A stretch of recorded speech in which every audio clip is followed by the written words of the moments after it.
आज बिहानै 11 बजे उठे। चल 11 बजे उठे तू समझा। स्कुल खोल्या। स्कुल खोलिसकेपछि बाथरुममा गया। बाथरुममा करिब 1 घन्टा पछि आए। बाथरुममा आउँदाखेरि 12 बजे उठे 13 मिनट भएको थियो। म चाहिँ ऐनामा मुख हेरेँ, मुख सुहारा थुत्ना भन्दा लतलिरहेको थियो। त्यसैले पुछपाछ हेरेर राम्रो बनाएँ।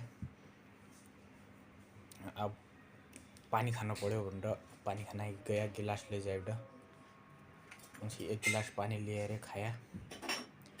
पानी खाइसकेपछि मुखौडी गनाउन लागेपछि किडा पड्या चाहिँ ब्रुस लिएर कोलगेट खोज्दा कहीँ पाएन। पछि त्यसै दाँत माझ्या।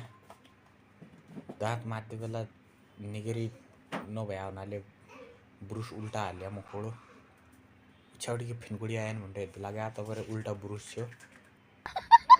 डिप्रेसन त भयो, जो तुम्हें डिप्रेसन हो मान्नु होला। पछि भान्सा गया।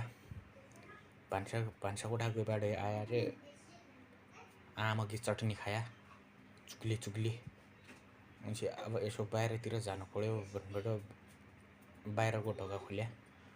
ढोका खोलेर बाहिर दोफर चढेपछि पछि यत्रो मात्र हेऱ्या। पछि बाहिर हेरेँ अगाडि लगाएर त्यो उल्टा लगाएर हेरेँ आफूले उड्डाकीलाई अगाडि खोज्या कोलगेट यमी रहेछ। आफूले उड्डाकीलाई भिडोमी गया। त्यो साह्रै डर लाग्यो, हडैनो पिसाब आउनु बट्यो। पछि ओल्या पछि तल सेट आमुले साइकलसित एकलत्ती हालेर ढलाया मैले। सेट पारौँटे हेर्दा लागेछ। पछि म दौडेर भित्र आया डरले सेट अघि। त्यो अगाडिको चटनीले खाइसकेपछि बच्च बनै लागेको छ। पछि आया भित्र आया। अझ अहिले अब क्या कामहरू यही प्रभातै भनेर अझ दोस्रिया सिया।